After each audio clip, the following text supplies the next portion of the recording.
So what the briefing taught us is that the targeting system that our military and intelligence community has built for the last 24 years is exquisite at finding, finishing, and fixing bad guys.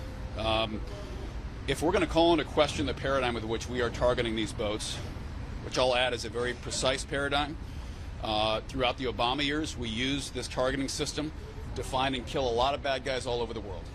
And if the political bodies of this nation want to take an opinion on designated terrorist organizations or whether the president has the authority to do this, that's fine. But to go after Admiral Bradley, to go after the brave men and women in uniform who are conducting these attacks is to indict the very system that was used bipartisanly for the last 24 years. I personally was involved in many of these operations, from kinetic strikes to direct action operations.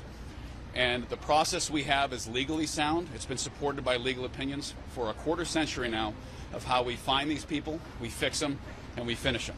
And keep in mind, if we don't drop a bomb and we decide to interdict, as is being said by many folks, we have an obligation to send a team to interdict. When we make that decision, you're putting our lives at risk. You're putting Americans' lives at risk. Just about a year and a half ago, you remember 2 SEALs were killed interdicting a vessel at night in the Red Sea. Interdicting a vessel underway is perhaps the most dangerous mission we have in our entire military inventory. When we task our commandos to go out and attack a vessel underway, that's an incredibly high-risk mission. So when folks say, well, we should be interdicting, that's easy for you to say here in this building between 2 cups of cappuccinos. It's a lot harder to send that 24-year-old operator out there who's got a wife and kids and tell him in the middle of the night you got to fast up out of a helicopter, scuba dive under a ship, climb up the side of that, and fight your way onto a vessel, because we're more worried about the lives of drug dealers than we are our own people. And that's a high-risk mission. That's.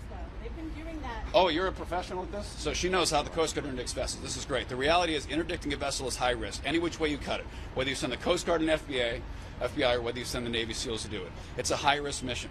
And I'll add, when we find, fish, and finish terrorist targets, this is a designated terrorist organization. The deadliest day in the history of the SEALs was in Wardak Promise 2011. We sent in SEALs in a helicopter because the kinetic strike intelligence said, we're going to send a team in instead. Instead of bombing the building and killing the terrorists, we're going to send a team in. And by sending a team in, that helicopter was shot down on short final, deadliest day in the history of special operations, because our team made the decision, the right decision at the time, that we were going to send a team in and conduct a capture-kill instead of a kinetic strike. So making the decision to not strike and instead send Americans in, that's a decision the commander can make. That's within his authority to do so. But we have to recognize that carries risks too.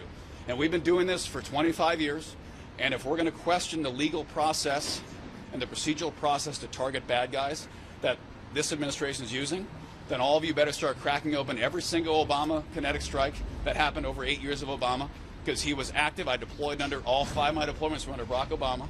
Then you're going to have to crack open every single bomb that Obama dropped, because it was the exact same process. In many cases, the same people.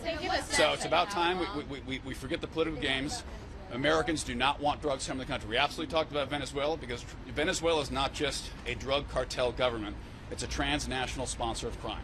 It's a transnational cooperator with Iran, with Russia, with China, and uses its ability to flood our nation with drugs to weaken our country and harm our people. So this is a legal process.